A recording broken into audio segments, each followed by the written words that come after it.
मई जून 2020। मई जून 2020। चलिए हम लोग क्वेश्चन नंबर 2 से स्टार्ट कर रहे हैं। जो पहला क्वेश्चन था वो उसमें मसले बहुत सारे थे, क्योंकि जो है वो मई जून 2020 में उन्होंने जो है वो चीज़ें नहीं दी हुई थी, और मैप वगैरह जो है वो उन्होंने गायब गायब किए हुए थे। इसके बाद जो है हम जो है मई जून 2020 को हम आगे स्टार्ट कर रहे हैं। कह रहा है complete the graph for city B using the information below. जुलाई का टेम्परेचर दिया हुआ है 28 डिग्री सी। जुलाई का टेम्परेचर बेटा कितना दिया हुआ है? 28 डिग्री सी।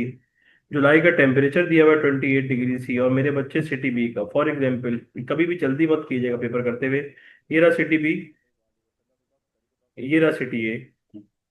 अब इसका ये मतलब है कि सिटी ए जो है वो ज्यादा लेटीट्यूड के ऊपर है, ज्यादा एल्टीट्यूड के ऊपर है, मतलब ज्यादा हाइट पे है।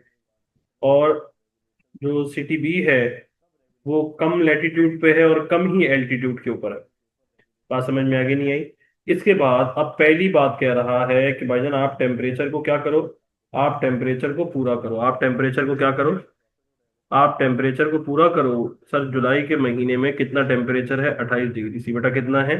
28 डिग्री सी। जानू कितना है? 28 degree.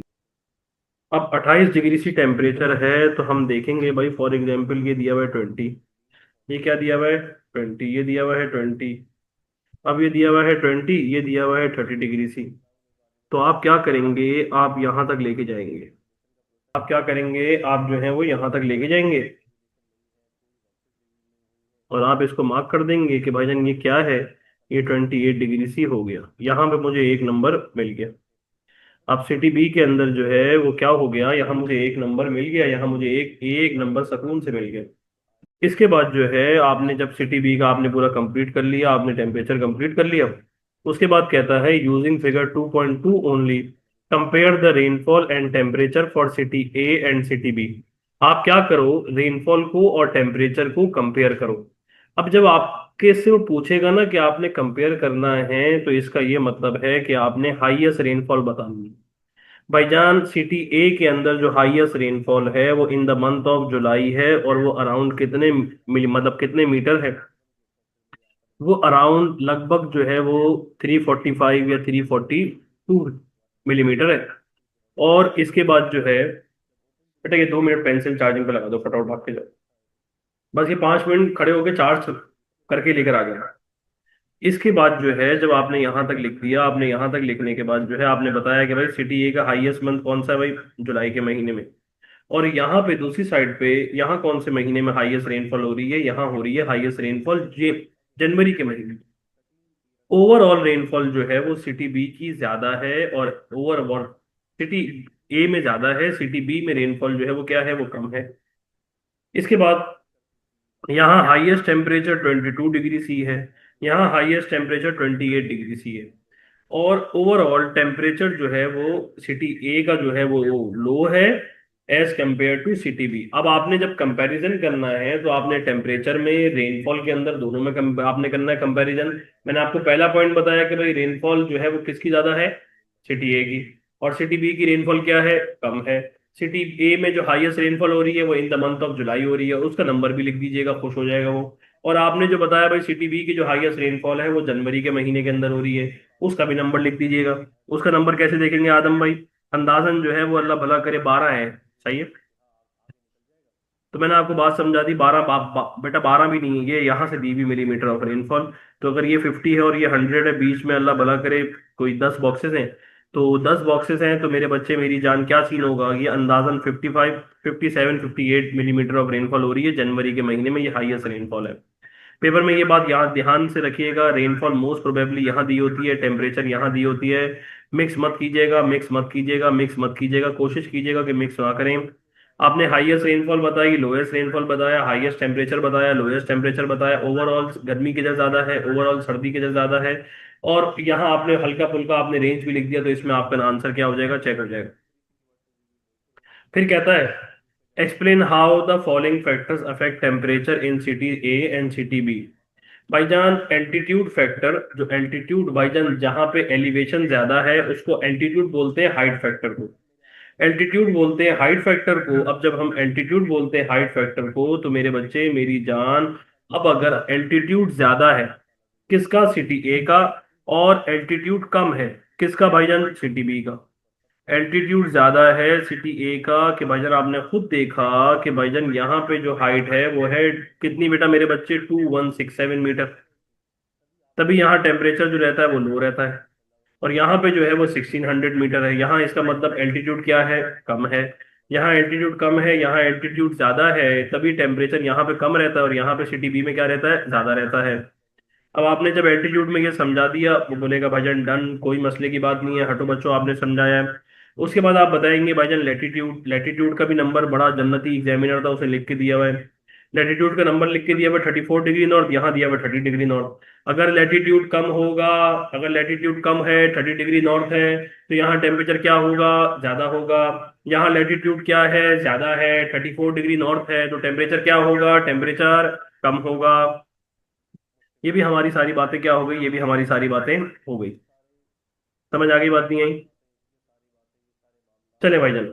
Which three statement about thunderstorm in Pakistan are correct? Tick three boxes below. Thunderstorm are most likely to occur pre-monsoon. No. Thunderstorm during the post-monsoon. Yes. During the post-monsoon season. Yes कर दे। Thunderstorm कब होती है? Post monsoon के season में होती है। और thunderstorm कब आती है हवाएं? ये पोस्ट मानसून में आती हैं, अक्टूबर नवंबर के महीनों के अंदर। अभी जो मिसाल के तौर पर अभी जो पिछला टाइम गुजरा, अभी तो विंटर स्टार्ट हो गई है और वेस्टर्न डिप्रेशन की हवाएं आना शुरू हो गई। अभी जो इससे पहले हवाएं, अगर मिसाल के तौर पे इस्लामाबाद और पिशावर में जो बारिश हो रही थी थंडरस्टॉर्म से, वो किस में हो रही थी? अक्टूबर नवंबर के अंदर हो रही थी। फिर कहता है in north and north western areas. Yes yes yes yes yes yes yes yes. फिर कहता है मेरे बच्चे मेरी जान, in southern and southern western areas. No no no no no no no. उसके बाद कहता है बेटा in summer. Yes in the summer. भाईजान कब होती है? गर्मियों के अंदर बारिश होती है, अक्टूबर नवंबर के अंदर। विंटर नहीं आती। विंटर के महीने होते हैं December two March. In winter भी क्या हो गया? गलत हो गया। इन विंटर भी क्या हो गया? गलत हो गया। मैंने आपको पहला पॉइंट क्या बताया? मैंने बताया भाई during the post monsoon season. फिर मैंने आपको बताया नॉर्दर्न और नॉर्थ वेस्टर्न एरियाज। फिर मैंने आपको क्या बताया? In summer. आप इसको टिक करना है, टिक कर दो अपने पास। मेरी पेंसिल आ जाए 2 मिनट की, फिर मैं आपको समझाना शुरू कर रहा हूँ। मैंने बात समझाया थंडर स्टॉर्म अकर मतलब कब होता है बेटा? पोस्ट मानसून के सीजन में, नॉर्थ और नॉर्थ वेस्टर्न आपके पास एरियाज के अंदर होती है। और कब होती है? समर के अंदर होती है। कब होती है? समर के अंदर। चले भाईजान।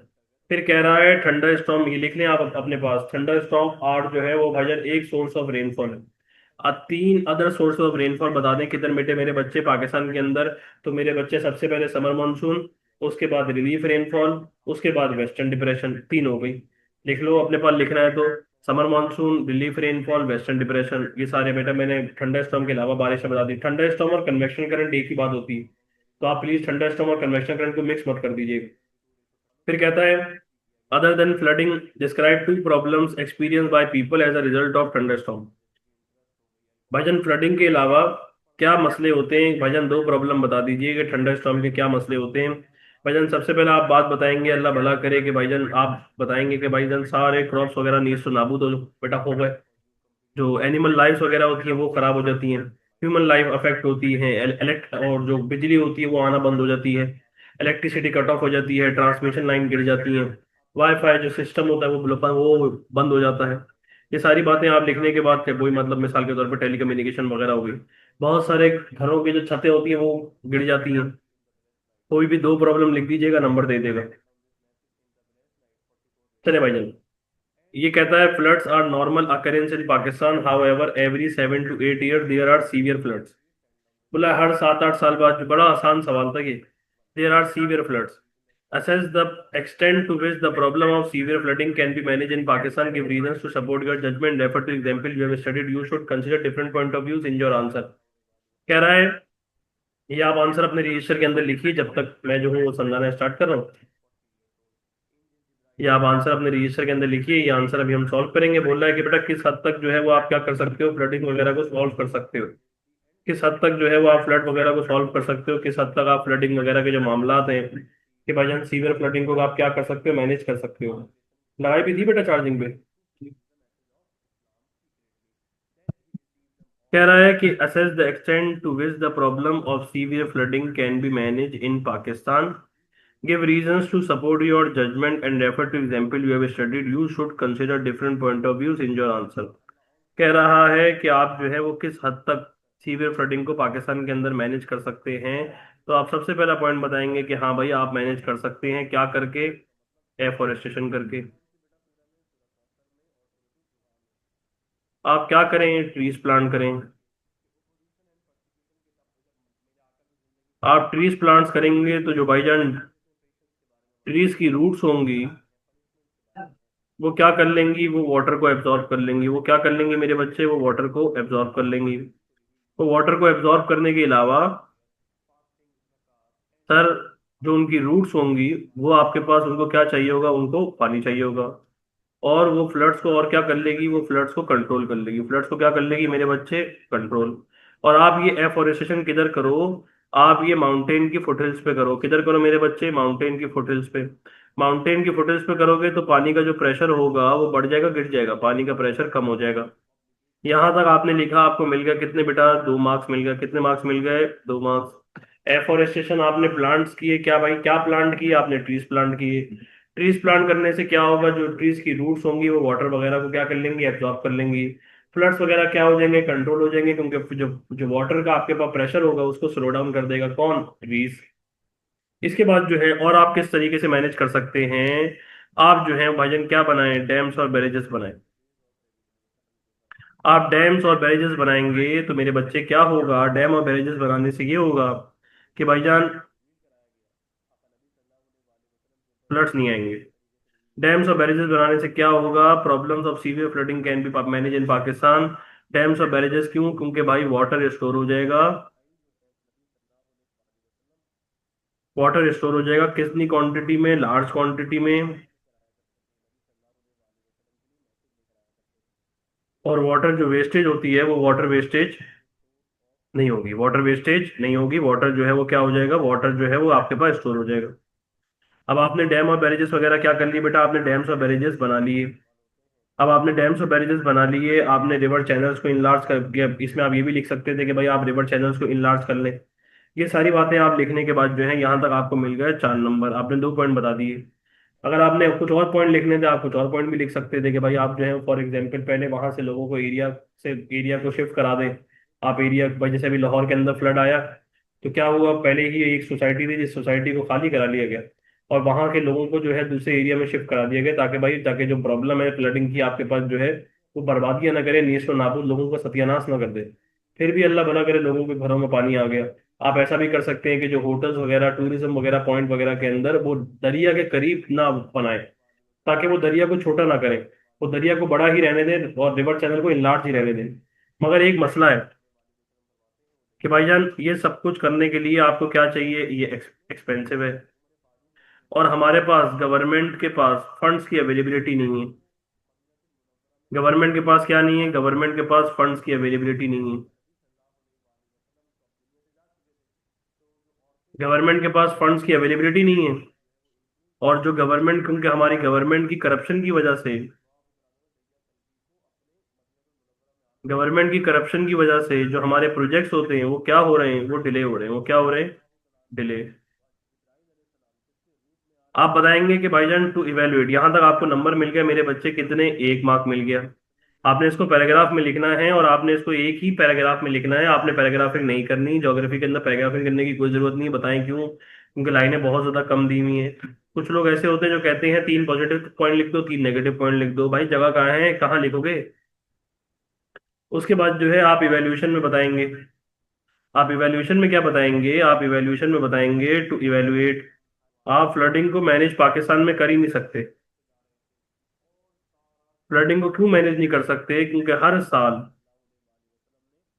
एवरी ईयर, जो फ्लड है वो क्या कर रहा है? वो ह्यूमन लाइफ्स को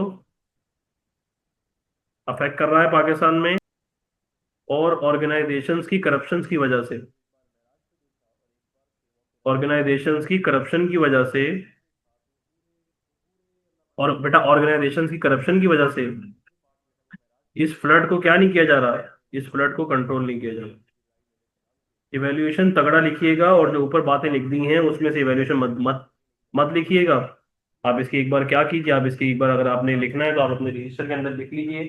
6 नंबर के सवाल बहुत ज्यादा इंपॉर्टेंट है। अगर आपने 6 नंबर के सवाल ही सिर्फ अटेम्प्ट कर लिए तो ही आपका जो है वो बहुत ज्यादा भला हो जाना है, तो ही आपके साथ मामला क्या हो जाने, मामला बहुत ज्यादा अच्छे हो जाने। आपने इसकी पिक्चर लेनी बेटा, ये इसकी पिक्चर लेनी, पिक्चर ले लें, स्क्रीनशॉट लेना है स्क्रीनशॉट ले लें। 6 नंबर का सवाल है, 2 पॉइंट मैंने बताया पॉजिटिव, मतलब कि भाई हाँ भाई हो सकता है, 1 पॉइंट बताया नेगेटिव। और जब मैंने इवैल्यूएशन बताया, मैं किसी भी साइड पे इवैल्यूएशन दे सकता हूँ, मैं पॉजिटिव साइड पे भी दे सकता हूँ या मैं नेगेटिव साइड के अंदर भी दे सकता हूँ। इसमें कोई परेशानी की कोई कोई मामला की बात नहीं है। हमारा सबसे पहला क्वेश्चन हो गया। हमने क्वेश्चन नंबर 2 अटेम्प्ट किया, क्योंकि हमारा पहला क्वेश्चन जो था उसमें जो है वो डिटेल वगैरह प्रॉपर तरीके से नहीं दी हुई थी। अब जब डिटेल वगैरह प्रॉपर तरीके से नहीं दी हुई थी, तो हम जो है वो उसको किस तरीके से सॉल्व करते, तभी जो है भाई वो हमने क्या किया, हमने जो है वो पहला क्वेश्चन अब जो है वो हम शुरू कर रहे हैं। सबसे पहली बात कह रहा है, complete the boxes on figure 3.1 by choosing the correct word from the list below. Cable, cage, full seam, head frame, tunnel, winch और व्हील। अब इसके बाद जो है सबसे पहले भाईजान ये क्या है, ये व्हील है, ये क्या है, ये व्हील है। अब ये व्हील होने के बाद मेरे बच्चे मेरी जान, ये क्या है, ये केज है। ये जो वेट लगा हुआ है ये क्या है, ये विंच है। रोप के साथ अटैच करके क्या कर रहा है बेटा मेरे बच्चे, वेट को खींच रहा है। इसको हम क्या बोलते हैं, इसको हम विंच बोलते हैं। और ये क्या है, ये कोल सीम है, ये क्या है, कोल सीम है। यहाँ पे कोल निकलेगा, क्या निकलेगा मेरे बच्चे, कोल। उसके बाद using figure 3.1 state the depth of the mine x. वो बोल रहा है भाईजान, माइन जो एक्स की माइन है वो बताइए कितनी है। आपका एग्जामिनर कह रहा है मिसाल के तौर पर, फॉर एग्जाम्पल भाईजान यहां से लेके ये ये कह रहा है 120 से लेके 140 के बीच में जहां आंसर हुआ हम टॉलरेट कर लेंगे। तो भाई फॉर एग्जाम्पल ये तो हो गया 125, ये है 125। अगर मिसाल के तौर पे ये कोल सीम है, और अकल की बात है, अगर ये 150 है, ये 100 है, तो ये बीच वाला नंबर क्या होगा, ये बीच वाला नंबर होगा 125। ये बीच वाला नंबर क्या होगा, ये बीच वाला नंबर होगा 125। तो अगर फॉर एग्जाम्पल अगर हम यहाँ पे नंबर लिखते हैं, हमने यहाँ नंबर लिख दिया 135, तो भाई वो 135 मीटर को क्या करेगा, 135 को ठीक कर देगा। फिर कह रहा है the method of coal extraction shown on figure 3.1 is an example of open cast mining, adit mining, shaft mining. भाईजान शाफ्ट माइनिंग। आदम भाई शाफ्ट माइनिंग क्यों, क्योंकि शाफ्ट माइनिंग वर्टिकल होती है। ये देख लीजिए वर्टिकल हो रही है। कैसे जा रहे हैं, ऐसे जा रहे हैं, कैसे जा रहे हैं, ऐसे जा रहे हैं, कैसे जा रहे हैं, ऐसे जा रहे हैं। अब मिसाल के तौर पर फॉर एग्जांपल एडिट माइनिंग क्या होती है, एडिट माइनिंग होती है हॉरिजॉन्टल। इसके अलावा ओपन कास्ट माइनिंग क्या होती है, ओपन कास्ट माइनिंग होती है near the surface he mineral निकल आता है और हम क्या करते हैं, एक्सट्रैक्ट कर लेते हैं। एडिड माइनिंग भी हो गई, शाफ्ट माइनिंग भी हो गई। उसके बाद मेरे बच्चे मेरी जान कहता है, name 2 types of coal found in Pakistan. Name 2 types of coal found in Pakistan and describe the characteristic of each. Pakistan के अंदर जो है, अब हम जो है वो हम क्या लिख रहे हैं, पाकिस्तान के अंदर निकलता है लिग्नाइट। लिग्नाइट का आपके पास क्या होता है मेरे बच्चे, लिग्नाइट आपके पास जो है वो पुअर क्वालिटी ऑफ कोल है।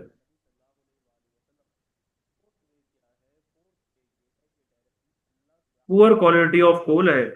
क्यों, क्योंकि इसकी हीटिंग वैल्यू लो होती है। इसकी हीटिंग वैल्यू लो होती है क्यों, क्योंकि इसमें कार्बन कंटेंट और एश कंटेंट ज्यादा होता है, ये ज्यादा देर तक जल नहीं पाता। उसके बाद आगे भाईजान हमारे पास मिलता है सब बिटोमिनस। इस सब बिटोमिनस में 2 टाइप्स होती हैं, एक होती है स्टीम और एक होती है कुकिंग। फिर आप बताएंगे कि भाई जब इन स्टीम हो गई, कुकिंग हो गई, तो इसमें क्या सीन होता है, इसमें सीन ये होता है कि भाईजान ये ब्लैक कलर का होता है। ये ब्लैक कलर का होता है। इसकी हीटिंग वैल्यू जो होती है वो हाई हीटिंग वैल्यू होती है। बेटा कैसी वैल्यू होती है, हाई हीटिंग वैल्यू होती है। और इसमें कार्बन कंटेंट ज्यादा होते हैं और एश कंटेंट कम होते हैं। क्या मतलब आदम भाई, मैं बात समझा रहा हूँ। कार्बन कंटेंट ज्यादा है, एश कंटेंट कम है, लेकिन आइट जो है वो पुअर क्वालिटी ऑफ कोल है। इसकी हीटिंग वैल्यू जो होती है वो कम होती है, कार्बन कंटेंट भी कम होते हैं और इसमें एश कंटेंट बहुत ज्यादा होते हैं। सब बिटोमिनस में मेरे बच्चे मेरी जान, सब बिटोमिनस में ये कौन सा कोल होता है, स्टीम और कुकिंग कोल। ब्लैक कलर का होता है। इसमें जो हीटिंग वैल्यू होती है वो हाई हीटिंग वैल्यू होती है, और इसमें कार्बन कंटेंट ज्यादा होते हैं और ऐश कंटेंट होते हैं कम। जिसमें अल्लाह भला करे ऐश कंटेंट ज्यादा होंगे वो कम देर तक देंगे, और जिसमें ऐश कंटेंट कम होंगे वो ज्यादा देर तक चलेगा। एक अकल की बात है, एक नॉर्मल कॉमन सेंस की बात है। समझ में आ गई बात नहीं है? यहाँ तक सारी बातें समझा दी, यहाँ तक सारे मामला समझा दिए। State one major use, state one major use, state one major use, state one major use of coal in Pakistan. कह रहा है एक मेजर यूज बता दो किसका मेरे बच्चे, कोल का। किधर मेरी जान? पाकिस्तान के अंदर। तो आप बताएंगे भाई फॉर एग्जांपल कोल जो इस्तेमाल होता है वो ब्रिक की इंडस्ट्री में इस्तेमाल होता है और सीमेंट इंडस्ट्री में यूज होता है। सीमेंट इंडस्ट्री के अलावा थर्मल पावर स्टेशन के अंदर भी यूज होता है। क्या मेरी जान? कोल। सीमेंट इंडस्ट्री के अंदर भी यूज होता है, थर्मल पावर स्टेशन के अंदर भी काम आता है, सीमेंट इंडस्ट्री में भी काम आता है, थर्मल पावर स्टेशन में भी काम आता है। सीमेंट इंडस्ट्री में भी काम आता है, थर्मल पावर स्टेशन में भी काम आता है। क्या मेरी जान? को। फिर कह रहा है study figure 3.2 insert a diagram showing a hydel power station using figure 3.2 only, describe how electricity can be generated using this method. अब वो कह रहा है इंसर्ट, अगर इंसर्ट नहीं किया होता ना तो ऊपर ही मिल जाती तस्वीर। अब क्योंकि कह रहा है इंसर्ट, तो अब हम इंसर्ट को चेक करेंगे, और इंसर्ट को हमने डाउनलोड नहीं किया हुआ था, हम वापस पीछे चले जाएंगे, कोई मसले की परेशानी की बात नहीं है। यहाँ से हम इंसर्ट को डाउनलोड करेंगे। ये किसी के पापा का कैम्ब्रिज है, तो हम ये आपके पास अल्लाह भला करे, अब हम फिगर 3.2 हम डाउनलोड कर लें। चले भाईजान, ये डायग्राम मैंने आपको अपनी क्लास के अंदर पढ़ाई भी है। बड़ा ही आसान मामला है, बड़ा ही आसान चीज है। आप बताएंगे कि भाईजान ये वाटर फ्लो जो है, ये गेट, ये जो वाटर इनटेक है, यहाँ गेट लगे होते हैं और ये गेट से आपके पास जो है वो वाटर फ्लो करता है। अब जब वाटर फ्लो करता है ये जाके टरबाइंस पे जाके गिरता है, फास्ट फ्लोइंग वाटर। कौन सा वाटर?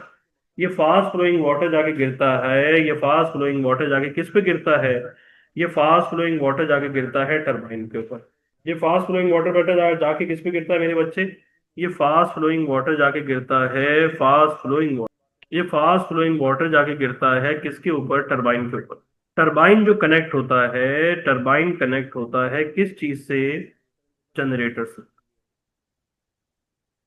और किसकी हेल्प से कनेक्ट होता है? शाफ्ट की हेल्प से। किसकी हेल्प से? शाफ्ट। मैं आपको दिखा रहा हूँ, ये देखिए। ये टरबाइन किससे कनेक्ट हुआ हुआ है? जनरेटर से कनेक्ट हुआ हुआ है। ये बीच में क्या है? ये बीच में शाफ्ट है। और जो एक्सेस वाटर होता है, जो एक्सेस वाटर है, जो मिसाल के तौर पे जो एक्स्ट्रा वाटर है, जो एक्स्ट्रा वाटर है वो किस में चले जाता है? वो एक्स्ट्रा वाटर चले जाता है मेरे बच्चे रिवर में। एक्स्ट्रा वाटर कहाँ चले जाता है? रिवर में। और इलेक्ट्रिसिटी आपके पास जो है वो प्रोड्यूस होना शुरू होती है। इस इलेक्ट्रिसिटी को आपके पास स्टोर करते हैं किस में मेरे बच्चे? इस इलेक्ट्रिसिटी को स्टोर करते हैं किस में? ट्रांसफॉर्मर में। और ये ट्रांसफॉर्मर वोल्टेज को भी कंट्रोल करता है बेटा। किसको कंट्रोल करता है? वोल्टेज को। ये देख लीजिए, ये ट्रांसफॉर्मर आपको नजर आ रहा होगा, ट्रांसफॉर्मर आपको नजर आ रहा होगा। और ये जो लाइनें लगी हुई हैं, ये पावर लाइंस लगी हुई हैं। इन पावर लाइंस के जरिए से क्या होता है? इन पावर लाइंस के जरिए से बिजली वगैरह जो है वो क्या हो जाती है मेरे बच्चे, मेरी जान, घरों में पहुंचा दी जाती है। समझ आगे बात नहीं है? फास्ट फास्ट फ्लोइंग वाटर क्या करता है? टरबाइन को स्पिन करता है। टरबाइन को स्पिन करने के बाद ये स्पिन का आपके पास, टरबाइन के स्पिन होने की वजह से इसके अंदर आपके पास जो है इनसाइड एक मैग्नेटिक फील्ड होता है जनरेटर के अंदर। वो जनरेटर को स्टार्ट कर देता है। जनरेटर जो है वो इलेक्ट्रिसिटी प्रोड्यूस होना स्टार्ट होता है जनरेटर के बीच में, और उसके बीच में, टरबाइन के बीच में एक चीज होती है, उस चीज को बोलते हैं क्या? शाफ्ट। ये इलेक्ट्रिसिटी स्टोर होती है किधर मेरे बच्चे? ट्रांसफार्मर में। ट्रांसफार्मर ही जो होता है वही वोल्टेज को कंट्रोल कर रहा होता है। और उसके बाद पावर लाइंस के जरिए इलेक्ट्रिसिटी को क्या कर दिया जाता है? इलेक्ट्रिसिटी को भेज दिया जाता है। Explain two benefits of generating electricity using hydel power, you should develop your answer. दो बेनिफिट समझाने हैं तो आदम भाई इसमें दो पॉइंट आपको क्या करने पड़ेंगे? आपको दो पॉइंट वेल एक्सप्लेन करने पड़ेंगे, आपको दो पॉइंट हटो बच्चों एक्सप्लेन करने पड़ेंगे। अगर आप उसको हटो बच्चों तरीके से एक्सप्लेन नहीं कर पाए आपको नंबर नहीं मिलेंगे, आपके हालात मामलात क्या हो जाएंगे? आपके हालात मामलात खराब हो जाएंगे। इसके बाद जो है आपने पहला बेनिफिट बताया कि भाईजान हाइडल पावर का इलेक्ट्रिसिटी जनरेट करने का पहला बेनिफिट ये है कि भाई वो इन्वायरमेंटली फ्रेंडली है। इन्वायरमेंटली फ्रेंडली क्यों है? इन्वायरमेंटली फ्रेंडली इसलिए है क्योंकि वो पॉल्यूशन कॉज नहीं करता। क्या कॉज नहीं करता मेरे बच्चे? वो पॉल्यूशन कॉज नहीं करता, और जब पॉल्यूशन कॉज नहीं करता तो वो इन्वायरमेंट को पॉल्यूट नहीं करता। पॉल्यूशन कॉज क्यों नहीं करता? क्योंकि उसमें वाटर यूज हो रहा होता है, और वाटर किसी टाइप की पॉल्यूशन क्रिएट नहीं करता,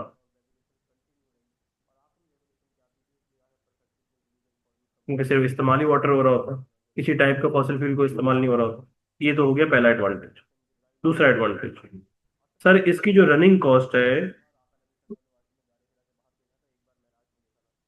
इसकी जो रनिंग कॉस्ट है वो बहुत ज्यादा लो है, क्योंकि वाटर वो कौन सा रिसोर्स है? वाटर एक रिन्यूएबल रिसोर्स है। वाटर एक रिन्यूएबल रिसोर्स है। रेनफॉल से और समर मानसून से पानी क्या होता है, पानी दोबारा आ जाता है, और यही पानी जो है वो आपके वहां फिर स्टोर होता है किधर बेटा, डैम में। और यही पानी जो है वो यूज होता है किसको प्रोड्यूस करने के लिए? एचईपी को प्रोड्यूस करने के लिए। किसको प्रोड्यूस करने के लिए? सर ये दो नंबर, दो नंबर, दो नंबर कितने हो गए टोटल? चार नंबर। दो नंबर, दो नंबर, टोटल कितने हो गए मेरे बच्चे? चार नंबर। दो नंबर, दो नंबर, टोटल कितने हो गए? चार नंबर। और आप ये भी बता सकते हैं कि ये जो एचईपी का जो प्रोडक्शन है, ये सस्टेनेबल मेथड है। सस्टेनेबल मेथड क्यों है? क्योंकि ये कंटिन्यू इलेक्ट्रिसिटी को प्रोड्यूस करता रहेगा, ये फ्यूचर जनरेशन तक भी इलेक्ट्रिसिटी को लेके जाएगा, और इलेक्ट्रिसिटी की डिसरप्शन में कोई मसला नहीं करेगा। कह रहा है। अब आप आज हमने जो है वो, ताकि याद रखिएगा कि हमने मई जून 2020, मई जून 2020 का question number 2 complete, question number 3 complete. मई जून 2020 के हमने ये क्वेश्चन आज आज हम अटेम्प्ट करने जा रहे हैं। सर सर अब जो है वो हम क्या कर रहे हैं, 6 नंबर का सवाल कर रहे हैं। ऊपर आई हुई थी statement, assess the extent to which के फ्लडिंग को सॉल्व किया मतलब उसकी प्रॉब्लम को आप कंट्रोल कर सकते हैं। मगर यहाँ कह रहा है, यहाँ व्यूज दिए हुए हैं, दो व्यू दिए हुए हैं, एक व्यू ए है, एक व्यू बी है। Pakistan should use it's fossil fuel resources for as long as they are available. Pakistan should prepare for the future and further develop its renewable energy resources. मैं जाऊंगा व्यू बी के साथ, और इसके क्या जाऊंगा? अगेंस्ट जाऊंगा। इसके क्या जाऊंगा? अगेंस्ट जाऊंगा, और इसको सपोर्ट करूंगा।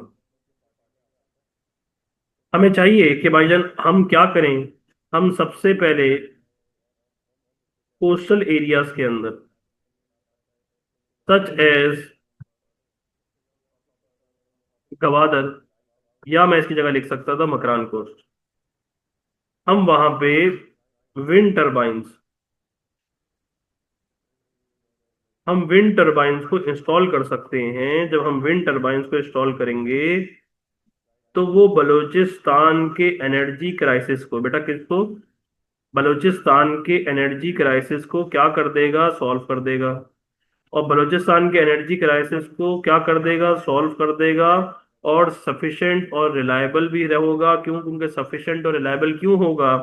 क्योंकि बलूचिस्तान में पहले ही नीड ज्यादा नहीं है, और आप कोस्टल एरिया बलूचिस्तान के अंदर पूरे उसको यूटिलाइज कर सकते हो, क्योंकि वहां पे विंड का प्रेशर भी ज्यादा है। विंड का प्रेशर भी ज्यादा है, और वहां पे पॉपुलेशन जो डेंसिटी है वो भी लो है।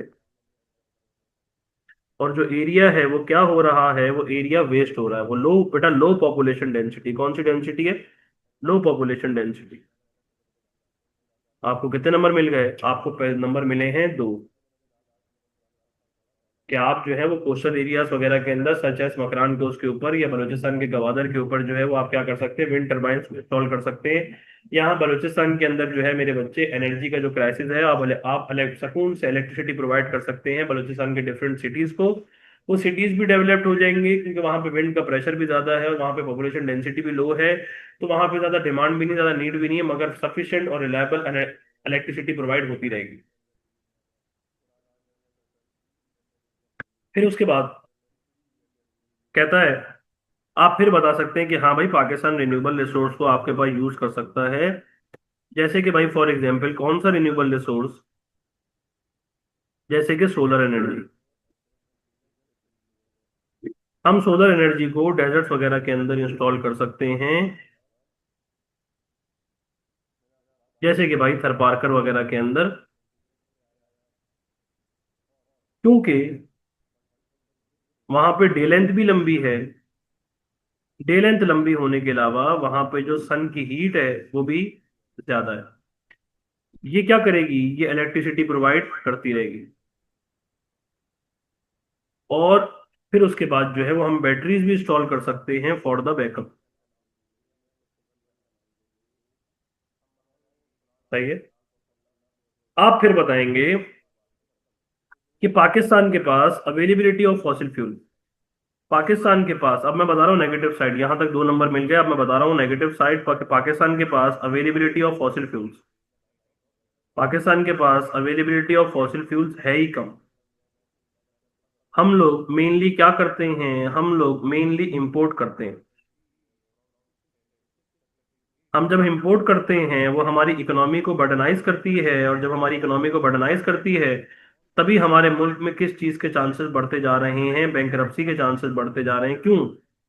कि ऑयल की वजह से, आप खुद समझेंगे कि ऑयल हम सऊदी अरेबिया से मंगवाते हैं, और ऑयल की वजह से हमारा balance of trade, balance of trade is value of export minus value of import, हमारा बैलेंस ऑफ ट्रेड क्या हो रहा है, नेगेटिव हो रहा है। क्या हो रहा है? नेगेटिव। आप बताएंगे इवेल्युएशन में, टू इवेल्युएट, कि पाकिस्तान को रिन्यूएबल एनर्जी का ही सोचना चाहिए, क्योंकि रिन्यूएबल एनर्जी पॉल्यूशन भी बहुत ज्यादा कम करते हैं, और ये सस्टेनेबल मॉडल पे जाएंगे। किस मॉडल पे जाएंगे? सस्टेनेबल मॉडल पे जाएंगे, क्योंकि एटमॉस्फेयर भी प्रोटेक्ट रहेगा, इन्वायरमेंट भी प्रोटेक्ट रहेगा, और हेल्दी आपके पास मामला हो जाएंगे। और जो है वो प्रॉपर तरीके से जो है वो एनर्जी वगैरह भी प्रोड्यूस हो रही होगी। जैसे कि भाई सिंध के अंदर लगाना है तो आप क्या लगा दें भाई, सोलर पैनल लगा दें। आपने बलूचिस्तान के मसले को हल करना है, विंड टरबाइन लगा दें। आपने केपी के और पंजाब के अंदर तो वैसे भी एचईबी प्रोडक्शन हो ही रही है। तो ये सारे बात आपने इवैल्यूएशन में बता दिया कि भाई हमें रिन्यूएबल एनर्जी पे ही जाना चाहिए, क्योंकि हमें सस्टेनेबिलिटी का भी सोचना चाहिए। क्योंकि ये सस्टेनेबल मॉडल है, ये रिन्यूएबल रिसोर्स है, ये एवर लास्टिंग है, ये एंड नहीं होंगे और ये कंटिन्यू रहेंगे। 6 नंबर का सवाल था, हमें 6 में से 6 नंबर मिल गए। आज हमने क्वेश्चन नंबर 2, क्वेश्चन नंबर 3 किया है। अब हम इंशाल्लाह मई जून 2020 के यहाँ से शुरू करेंगे। हमने मई जून 2020 क्वेश्चन नंबर 2, क्वेश्चन नंबर 3 हमारा कंप्लीट कर लिया है। इसकी रिकॉर्डिंग हसीब भाई आपको अपलोड कर देंगे। अपना ख्याल रखिएगा, खुश रहिएगा। अल्लाह हाफिज, take care of your self.